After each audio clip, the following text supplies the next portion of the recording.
오늘이 벌써 6월의 네 번째 주일입니다. 오늘은 룻기 3장 10절로 18절까지의 말씀을 본문으로 해서 현숙한 여인이라고 하는 제목으로 하나님의 말씀을 함께 나누려고 합니다. 이 본문의 주인공은 룻이죠. 룻기인데 시대적으로 보면 사사시대입니다.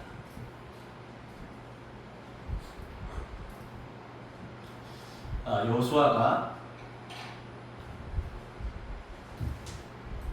가나안 땅에 들어간 이후에 하나님께서 여호수아를 인도자로 해서 약속하셨던 가나안 땅에 들어가게 하신 후에 이제 여호수아가 죽고 사사시대가 개막이 됩니다. 그 사사시대에 있었던 이야기 가운데 아주 따뜻한 훈훈한 이야기 가운데 하나입니다. 이 사사시대에 끔찍한 일들도 있었고 사사시대에 룻기와 같이 훈훈한 이야기도 있습니다. 어느 시대나 마찬가지죠. 그 어떤 시대에 미담도 있고 또 괴담도 있을 수가 있습니다. 여기 이제 룻기의 시작을 보면 사사들이 치리하던 때에 이렇게 시작합니다. 그 땅에 흉년이 드니라. 흉년이 들 수가 있죠. 물론 하나님께서 모든 것을 운행하시기 때문에 이유가 있는 흉년일 수도 있습니다. 그런데 사람은 그것을 알지 못할 수도 있고 또 알 수도 있는데 흉년이 들면 어떻게 해야 할까요? 하나님께 기도하고 하나님의 뜻을 여쭈어 보는 것이 필요하죠. 그렇게 해야 합니다. 그런데 흉년이 들었습니다. 유다 베들레헴 거기에 한 사람이 있었는데 아내도 있었고 두 아들이 있었습니다. 흉년이 드니까 모압 지방에 가서 거류하게 된 거예요. 자기가 살던 땅에 흉년이 들면 어떻게 하는 것이 좋을까요? 이들도 아마 아브라함의 이야기를 알고 있었을 것 같습니다. 아브라함이 가나안 땅에 갔을 때에 흉년이 들었습니다. 기근이 왔죠. 그때 어떻게 했습니까? 이집트 땅으로 갔죠. 물론 하나님의 도우심으로 이집트 땅에 내려가서 짐승들도 많이 얻게 됐고 또 노비들도 얻게 됐고 돈도 많이 얻게 됐지만 사라가 애굽 왕의 왕궁에 불려 들어갔던 적이 있었습니다. 아브라함도 시행착오를 겪은 믿음의 조상이었습니다. 그때도 여쭙지 않고 내려갔습니다. 애굽은 가뭄이 없는 곳이잖아요. 그러니까 기근이 올 때에도 거기에 내려가면 살 수 있겠다. 굶어 죽지 않고 살 수 있겠다는 희망을 가지고 내려간 겁니다. 그러니까 오늘도 여기 사사들이 치리하던 땅에 흉년이 들었습니다. 한마디로 먹고 살기 위해서 좋은 땅으로 간 거예요. 생존을 위해서 간 거예요. 모압 땅에 가서 거류하게 됐습니다. 이방인의 땅에 가서. 그 사람의 이름이 엘리멜렉이에요. 이 엘리멜렉이라는 말은 나의 하나님은 왕이시다. 그런 뜻이에요. 아버지가 믿음이 있는 분이었죠. 아들 이름을 엘리멜렉이라고 지었으면 나의 하나님은 왕이다. 너의 하나님은 왕이시니까 하나님을 왕으로 모시고 살아라. 이런 의미를 갖고 그런 뜻을 가지고 아들의 이름을 지었을 것입니다. 근데 이 사람이 하는 행동은 어떻습니까? 하나님을 왕으로 모시고 살아가는 사람의 행동이라고 보기가 어렵습니다. 문제가 여기에 있는 것이죠. 엘리멜렉이에요. 그의 아내 이름은 나오미예요. 나오미의 뜻은 기쁨이고 희락이라는 뜻이에요. 좋은 이름이죠. 그의 아들의 이름이 있는데 두 아들이 말론과 기론이에요. 말론은 허무하다는 뜻이에요. 기론은 쇠약하다는 뜻이에요. 원래 이 사람들이 유다, 베들레헴, 에브라 사람들이에요. 누가 생각나요?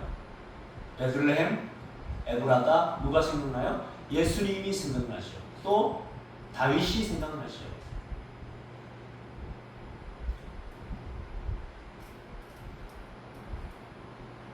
다윗과 관계가 있을 것 같고 예수님과 관계가 있을 것 같은 사람들이에요. 자, 그런데 이 흉년이 들어서 모압 땅에 들어가서 살게 됐습니다. 자, 그런데 3절을 보면 나오미의 남편 엘리멜렉이 죽습니다. 죽고 나오미와 그의 두 아들이 남았는데 그들은 이 모압 여자 중에서 아내를 맞이해요. 이방인 중에서 아내를 맞이해요. 이것도 그 하나님께서 모세에게 알려주신 율법에 의하면 합당하지 않지요. 이방인 중에서 아내를 맞이합니다. 하나가 오르바이고 하나는 루시예요.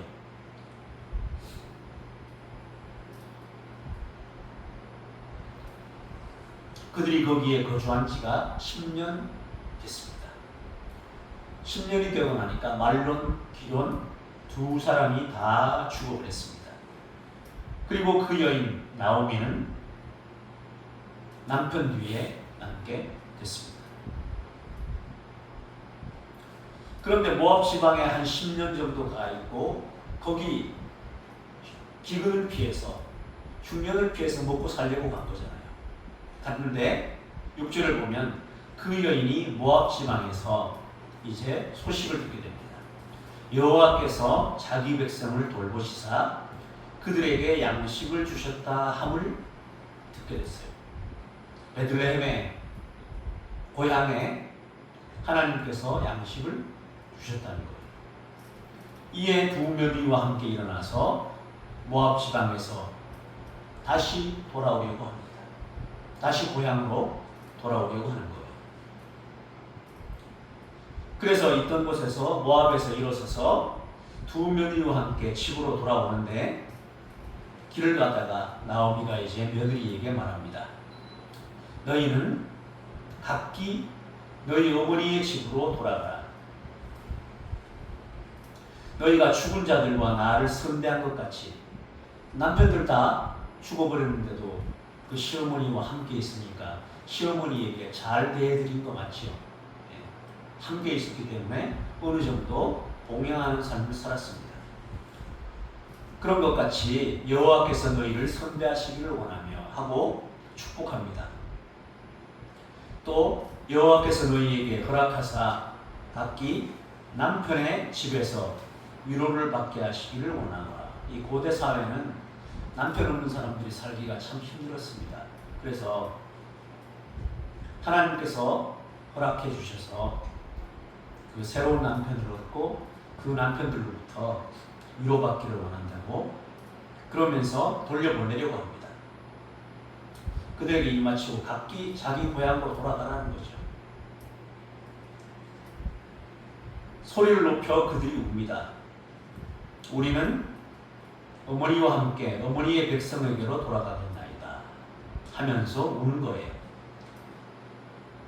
나오미가 다시 만류합니다. 돌아가라. 너희가 어찌 나와 함께 하겠느냐.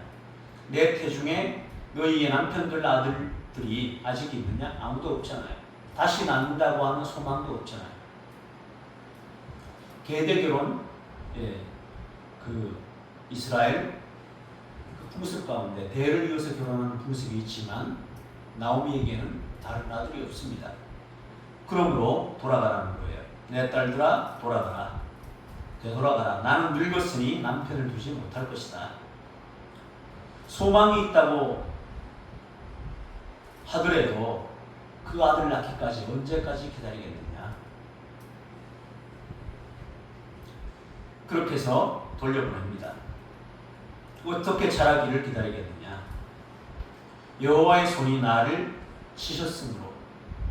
나오미의 이름이 기쁨이고 희락이라는 뜻인데 나오미가 여호와의 손이 나를 치셨다 이렇게 말해요. 굉장히 괴로운 거죠. 괴로우니까 이렇게 말하는 거예요. 나는 너희로 말미암아 더욱 마음이 아프도다. 나는 이렇게 되었지만 너희를 보니까 아직 젊은데 젊은 며느리들이 이렇게 있는 것을 보니까 더욱 마음이 아프다 하며 웁니다. 그러니까 오르바는 시어머니에게 작별 인사를 하고 돌아갑니다.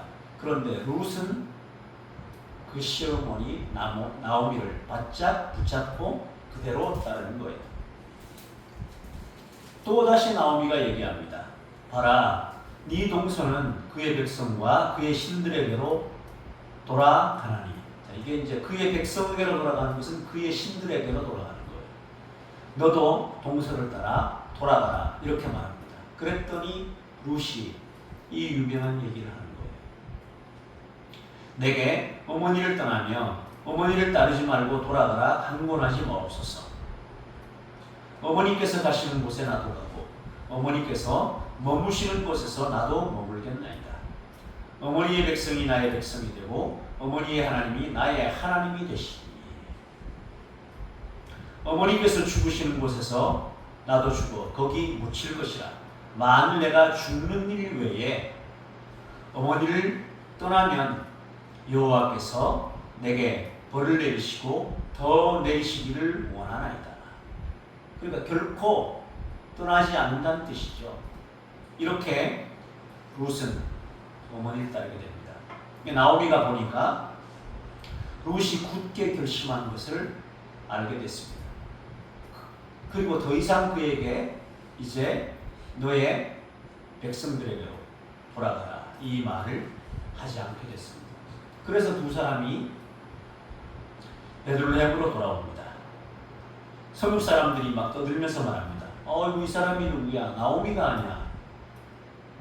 나오미는 나를 그렇게 부르지 말라고 합니다.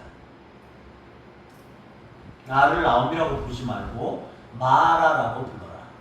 마라는 무슨 뜻이에요? 거기 보면 그 괴로움, 쓴 그런 의미가 있죠. 나오미는 기쁨이고 희락이라는 뜻인데 내가 풍족하게 나갔더니 비워서 돌아왔다. 나를 더 이상 나오미라고 부르지 마라. 내 인생이 괴롭다. 그러니까 마라라고 불러라. 기쁨 희락이라고 부르지 말고 괴롭다고 괴로운 인생이라고 불러라.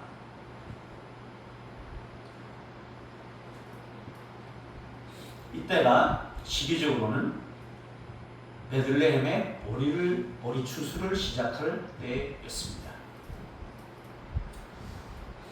생각해 봐야 할 것이 있죠. 룻은 무엇을 보고 나오미를 따라온 것일까? 표면적으로 볼 때 여기 지금 드러난 것은 전체적인 스토리를 봐도 나오미가 베들레헴을 떠날 때는 어느 정도 풍족했어요. 그래서 흉년이 드니까 지금 요새 뜨고 있다는 도시, 그리고 거기 가면 적어도 굶어 죽는 일은 없다고 하는 그곳으로 전 가족이 가게 된 거예요. 그런데 거기에 가서 남편 죽고 두 아들 이방 여인을 아내로 맞이했지만 두 아들 다 죽어버리고 어머니에게 하나님의 도우심의 손길이 있습니까? 하나님이 나타나셔서 이들을 보호해주거나 한 것이 있습니까? 그런데 룻은 무엇을 봤길래 내게 어머니를 떠나며 어머니를 따르지 말고 돌아가라고 말하지 마십시오. 어머니께서 가시는 곳에 나도 가고 어머니께서 머무시는 곳에서 나도 머물겠나이다. 어머니의 백성이 나의 백성이 되고 어머니의 하나님이 나의 하나님이 되시리니 지금 어머니 통해서 나타나는 하나님은 좋은 게 없잖아요. 표면적으로. 기억해야 할 것이 있습니다. 우리는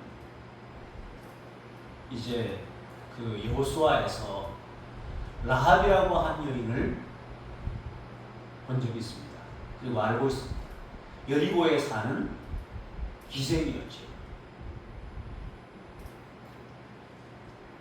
딸이 몸을 파는 창녀, 기생이 된다고 하는 것은 그의 부모 또한 유력한 사람이 아니었다고 하는 것을 우리가 짐작해 볼 수 있습니다. 그리고 그 여인도 배움이 많거나 그런 여인이 아니라고 하는 것을 알 수 있는 거예요. 그런데 라합의 위대한 점은 무엇이냐 하면 여리고 성에 있으면서 오가는 사람들로부터 소식을 듣는 거예요. 소문을 듣는 거예요. 그리고 믿음이 생긴 거예요. 오늘날에도 어떤 사람들이 있냐면 누구를 통해서든 아니면 이웃 사람을 통해서든 이웃의 예수 믿는 사람과 대화를 통해서든 또 방송을 통해서 들어봤든 예수님의 소식을 듣고 하나님의 소식을 듣는 사람들이 생겨요. 라합이 들었던 소식은 히브리 사람, 이스라엘 백성에 하나님이 계시는데 430명이나 종살이 하던 대제국 이집트로부터 자기 백성을 구원해 내셨다는 거예요. 당시 세계 최강의 군대가 그들을 추격했음에도 불구하고 그들을 홍해바다에 수장시켰다는 거예요. 그리고 그 백성은 마른 땅으로 건너오게 하고 생명을 지켜줬다는 거예요. 그리고 그들이 나올 때에 빈손으로 나오지 않고 금과 은이나 의복을 가지고 나왔다는 것도 들은 거예요. 그들을 구원해내는 과정에서 하나님이 일으켰던 재앙의 소식들도 들은 거예요. 그것을 듣고 믿음이 생긴 거예요. 라합의 입장에서 보면 그렇습니다. 그런데 그런 믿음이 있는 사람을 하나님은 하나님의 사람들을 보내서 구원하시는 거예요. 당시에 여호수아가 과거에 가나안 땅을 정탐하러 갔던 전직 스파이 출신으로서 또 두 사람의 정탐꾼을 보내요. 두 사람의 정탐꾼을 보내는데 정탐꾼은 어떤 사람들을 보낼까요? 엘리트들이죠. 군에서 고도의 훈련을 받은 사람들, 지략이 뛰어난 사람들, 또 어떤 위험에 처할지라도 임기응변을 발휘할 수 있고 어떤 수단을 통해서든 살아남고 임무를 완수할 수 있는 그런 사람을 보내죠. 그런데 창녀예요. 배움도 없어요. 부모로부터 존중받음에 자랐는지 불확실해요. 아닐 가능성이 많아요. 그리고 당시 백성들로부터도 천대받아요. 자기네들이 필요해서 하룻밤 영을 즐기려고 그런 때는 찾으면서 자기네들의 원하는 것을 이루고 나면 그 여인을 존중해 줬을까요? 그렇지 못해요. 그러고 나서는 비하하는 거예요. 여러 사람들하고 어울린다. 자기도 거기 어울리려고 왔으면서 자기 필요를 채우고는 비하하는 거예요. 그런 취급받는 여성이었어요. 그렇게 존중받지 못하는 그 사람을 구원하기 위해서 하나님은 이스라엘의 최고 엘리트들을 보내는 거예요. 그들이 와서 정탐해요. 자, 그런데 여호수아를 쭉 읽어보면 여리고 성을 정복하는데 그들이 와서 얻었던 정보들, 데이터들, 그런 것들 유용하게 썼습니까? 없어요. 그냥 하나님이 여리고성을 무너뜨릴 때 6일 동안은 하루에 한 바퀴 돌고 7일째는 7바퀴 돌고 소리 질러. 그거예요. 하나님의 방법, 하나님의 뜻대로 정복시킨 거예요. 하나님이 정복시킨 거예요. 그러면 그 두 사람의 정탐꾼을 왜 보냈을까요? 이유는 하나님. 라합이라고 하는 사람을 구원하기 위해서. 달리 말하면 하나님은 지금도 세계 어느 곳에 있든 믿음이 있는 사람을 구원하기 위해서 최고의 엘리트, 최고의 사람도 동원하시는 거예요.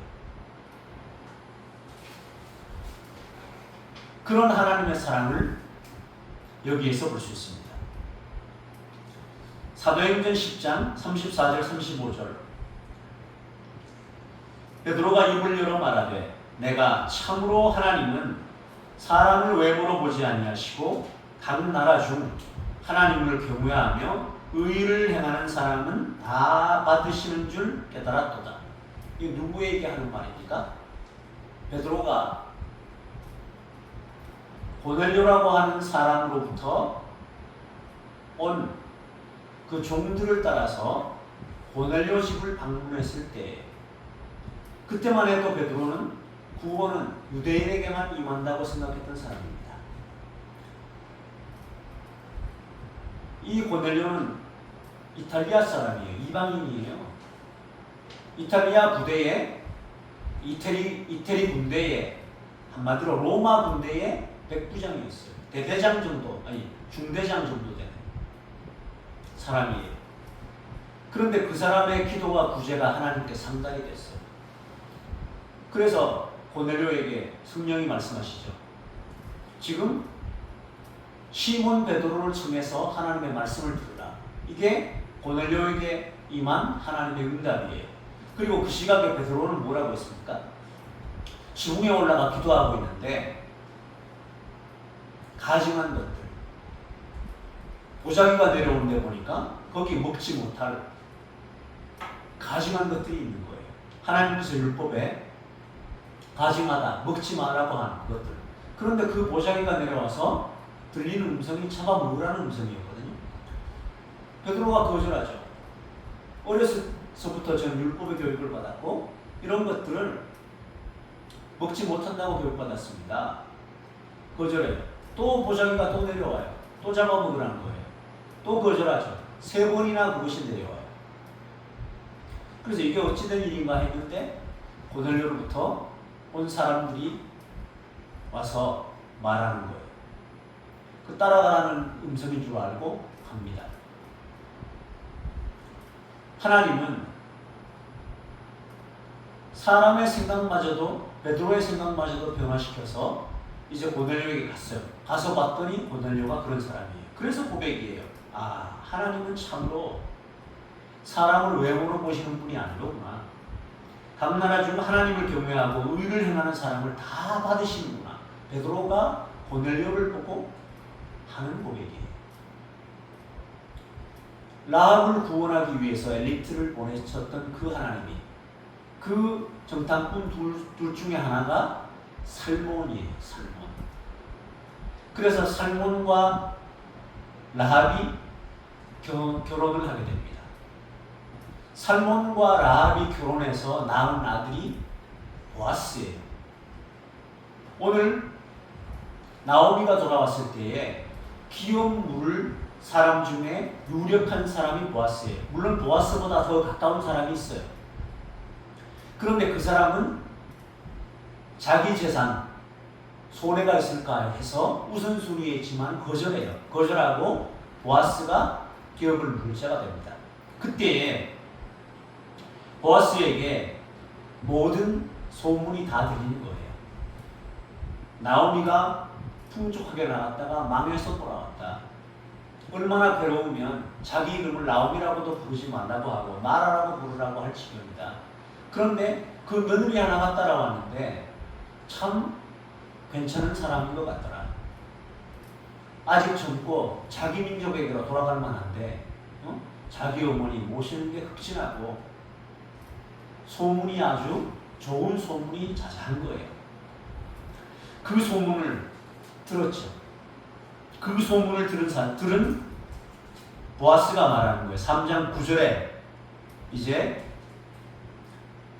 이삭을 계속해서 주었죠. 돌아와서 이제 이삭을 줍는 것을 그 보아스가 허락하고 물도 떠다가 주라 그러고 그 일한 남자들에게 말해서 저 룻 건드리지 말라고 말도 하고 또 룻에게 다른 데 가지 말고 우리 밭에서 죽으라고 친절까지 베풀죠.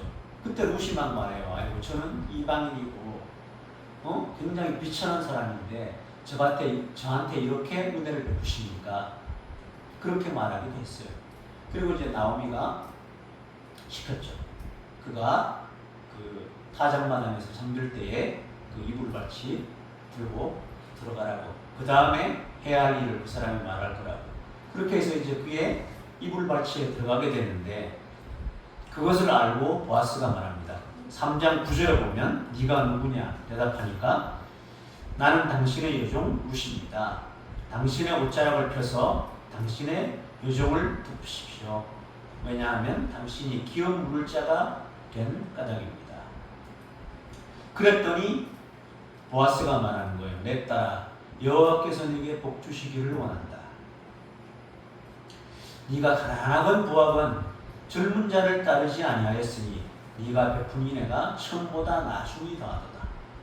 젊은 사람 따라갈 법한데 어머니 연세 있는 거 알고 어머니 돌보는 마음 있고 가난한 사람 도와주려고 하는 마음이 있고 이런 사람이에요. 심성이 따뜻한 사람이죠. 자, 그리고 이제 내 딸아 두려워하지 말라. 내가 네 말대로 네게 다 행하리라. 네가 현숙한 여자인 줄 나의 성읍 백성이 다 아느니라 하고 말이에요.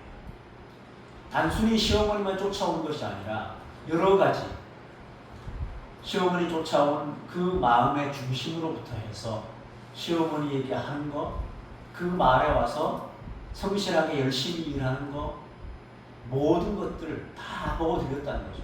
그래서 마을 모든 사람들이 하는 이야기가 너를 일컬어서 젊지만은 현숙한 사람이라고 이야기한다. 그 까닭은 젊은 사람 따르지 않고 어머니를 모신 거예요. 그리고 기업 물을 자가 보아스인 줄 알고 룻은 이제 20대 초반이나 됐을까요? 보아스는 거의 할아버지에 가까운 나이예요. 그럼에도 불구하고 기업 물자이라는 것을 알고 거기에 어머니가 하라는 대로 행동하는 거예요. 그래서 아침까지 보호했다가 보아스가 돌려보낼 때 보리를 넉넉하게 되어서 보내줍니다. 겉옷이라고 했지만 사실 이불하고 같잖아요. 넓게 펴게 하고 거기에 보리를 아주 최대로 되어서 이어서 돌려보냅니다. 빈손으로 가지 말라고. 그 마음도 뭐예요? 그것도 인애죠. 인애. 나오미를 생각하는 마음. 그래서 돌려보내게 되고 그 끝에 보면 뭐라고 말해요? 있었던 일을 나오미에게 다 말하니까 자초지종을 다 말하니까 나오미가 뭐라고 해요? 맨 마지막 절에 이에 시어머니가 이랬다. 내 딸아 이 사건이 어떻게 될지 알기까지 가만 앉아 있으라. 그 사람이 보아스가 오늘 이 일을 성취하기 전에는 쉬지 아니하리라. 사실은 누가 쉬지 않는 거예요? 하나님이 쉬지 않고 보아스에게 일할 마음을 주시는 거예요. 그래서 이 일을 매듭짓게 하시는 거예요. 그래서 기업 물을 자에게 가서 물으라 그러니까 그가 자기 손해가 날까 해서 물이지 않습니다. 그러면 네가 손해 날까 해서 이제 물이지 않겠다고 하는 것을 증명해라 하니까 신벗어 갖고서 증명을 하죠. 그래서 신벗김 받은 자의 집이다. 그래서 이제 4장 9절을 보면 보아스가 선포하는 거예요. 성읍의 장로들에게. 보아스가 장로들과 모든 백성이 이르되 내가 엘리멜렉과 기온과 말론에게 있던 모든 것을 나오미의 손에서 산 일에 너희가 오늘 증인이 되었고 또 말론의 아내 모압여인 룻을 사서 나의 아내로 맞이하고 그 죽은 자의 기업을 그의 이름으로 세워 그의 이름이 그의 형제 중과 그곳 성문에서 끊어지지 아니하게 하매 너희가 오늘 증인이 되었느니라. 그렇게 말하니까 백성들이 뭐라고 답해요? 우리가 증인이 되나니 여호와께서 내 집에 들어가는 여인으로 이스라엘의 집을 세운 라헬과 레아 두 사람답게 하시고 내가 에브라스에서 유력하고 베들레헴에서 유명하게 하시기를 원하며 여호와께서 이 젊은 여자로 말미암아 내게 상속자를 주사 내 집이 다말이 유다에게 낳아준 베레스의 집과 같게 하시기를 원하노라. 이것이 백성들이 축복하는 내용이에요. 룻과 보아스를 축복하는 내용이에요. 그리고 그 이후에 이제 오벳을 낳죠. 이 오벳이 누구냐 하면 다윗의 아버지 이새의 아버지예요. 그러니까 다윗의 할아버지예요. 살몬과 라합이 보아스를 낳고 그 보아스가 이방 여인 룻을 맞이해서 오벳을 낳고 오벳이 이새를 낳고 이새가 다윗을 낳습니다. 그래서 나오미, 노년의 나오미에게 손주를 안겨줍니다. 근데 이 표면적으로 보면 이렇게 족보가 흘러가지만 그 족보도 굉장히 은혜롭지만 그 룻이라고 하는 이방 여인 속에 믿음이 있는 것을 아시고 하나님이 보아스 같은 사람의 마음을 동하게 하셔서 그 여인을 보살피게 하고 구원받게 하는 거예요. 우리에게도 믿음이 있었죠. 생각해보면 어머니 통해서 어릴 때 영화 본 거 통해서 뭔가 신비한 게 있는 것 같아요. 근데 어머니 통해서 들은 얘기가 헛 얘기가 아니었던 거예요. 그냥 들은 이야기라고 생각했는데 단순히 이야기에 그친 게 아니고 그 이야기가 믿어졌고 어머니가 어떻게 저런 사람을 아는지 때가 되어서 결실하게 된 겁니다. 전체적으로 이게 뭐예요? 하나님의 사랑이에요. 표면은 역사가 이렇게 어머니에서 자녀로 흘러가고 나오미에서 룻에게로 표면으로는 그 족보가 역사가 흘러가지만 그 속에 보면 하나님이 믿음 있는 사람을 구원하기 위해서 어떻게 일하시는지 오늘 이야기가 우리에게 말해주고 있습니다. 우리도 그 놀라운 사랑을 받은 사람입니다. 어머니를 통해서 전해줬던 그 믿음이 때가 되매 결실하게 되었고 우리가 하나님을 믿는 사람이 됐습니다. 하나님의 말씀은 생명의 씨앗이 있습니다. 하나님의 말씀은 씨앗입니다. 생명의 씨앗입니다.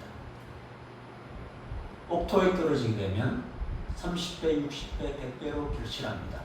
그 시기가 언제인지 모를 뿐이지 생명이 있기 때문에 심령의 밭에 떨어지면 때가 되면 결실합니다.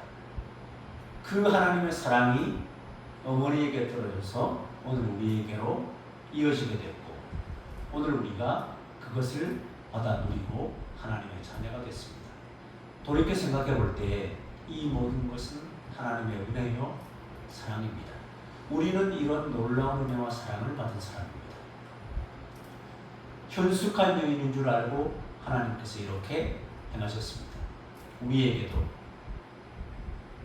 이 본문을 통하여 오늘 말씀하십니다. 우리는 우리 한 사람으로 그치지 않고 주변에 때로는 돌아봐야 될 사람들, 때로는 보고해야 될 사람들, 또 때로는 우리가 함께 해야 될 사람들이 있습니다. 그 의미를 다 알고 행하는 것은 아니지만 하나님이 주시는 마음을 따라 행할 때 하나님이 우리를 통해서 놀라운 일들을 생명을 살리고 보호하고 구원하는 놀라운 일들을 이루십니다. 그 일에 귀한 생명의 주인공으로 복되게 사용되는 저와 여러분 되시기를 예수 그리스도 이름으로 축원합니다. 기도하겠습니다. 하나님 아버지, 하나님은 비천해 보이는 사람, 연약해 보이는 사람, 그런 사람들에게 함께 하시고 그런 사람들 속에 믿음을 일으키시고 그들을 구원하기 위해 사람들을 동원하시고 일하시는 걸 보게 하시니 감사합니다. 우리에게 믿음이 있는 것이 결코 우연이 아니고 우리에게 이 믿음을 주고자 수많은 사람들이 하나님의 뜻을 따라서 행동한 것을 봅니다. 우리의 눈을 열어 표면뿐 아니라 그 이면에 역사하시는 하나님과 또 사람들을 통하여 일하시는 하나님의 손길을 볼 수 있는 문을 열어주시고 우리 또한 하나님의 선하고 아름다운 도구로 사용되어 수많은 생명을 구원하는 하나님의 백성 되게 하여 주옵소서. 예수님 이름으로 기도 올리옵나이다. 아멘.